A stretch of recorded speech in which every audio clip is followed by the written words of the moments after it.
Welcome back to my channel, guys. Today I'm going to be showing you guys a quick and easy, very simple hot sauce or peri-peri sauce recipe. If you are new here, please don't forget to hit that subscribe button and the bell so you don't miss a single recipe from me. All the measurements will be available for you in the description box below. So I am making a hot sauce and I'm going to be using some cayenne peppers. I know there's different variations of peppers or chilies available out there. Use the ones that rock your boat so that you can get the right heat that's suitable for you.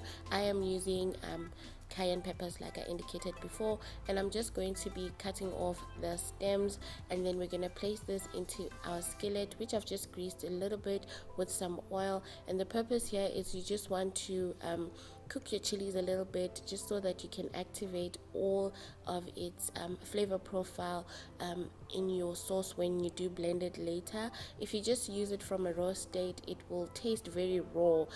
We don't really want that. We want our chili sauce to be very holistic and full of flavor. So I'm just going to char that on both sides, and you can do this for about 5 minutes. There is no need for you to use a skillet. If you want to use a grill or you want to do it in a braai stand, you can just wrap it up in foil and then put it on your flame and it will do the same result. If you don't want your hot sauce to be as hot or as spicy, you can also substitute some of the chilies with a whole red pepper or a yellow pepper.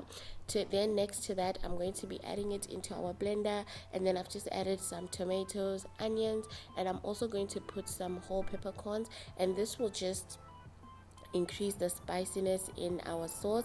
Then I'm going to be adding some oil. So I do want mine to be low carb friendly, so I'm going to be using some avocado oil, but you can also use canola oil or olive oil. Then I'm just going to be blending it. So the olive oil will just also help smooth out our sauce. So this is the first stage, and this is what it's looking like. It's still a little bit chunky. It's not really a train smash. I do know that some people like chunky sauces, but I am still going to be blending mine.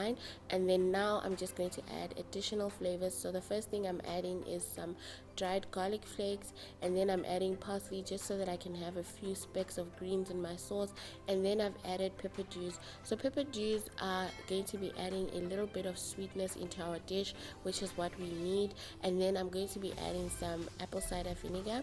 If you don't like apple cider vinegar, then I recommend that you use your normal white vinegar.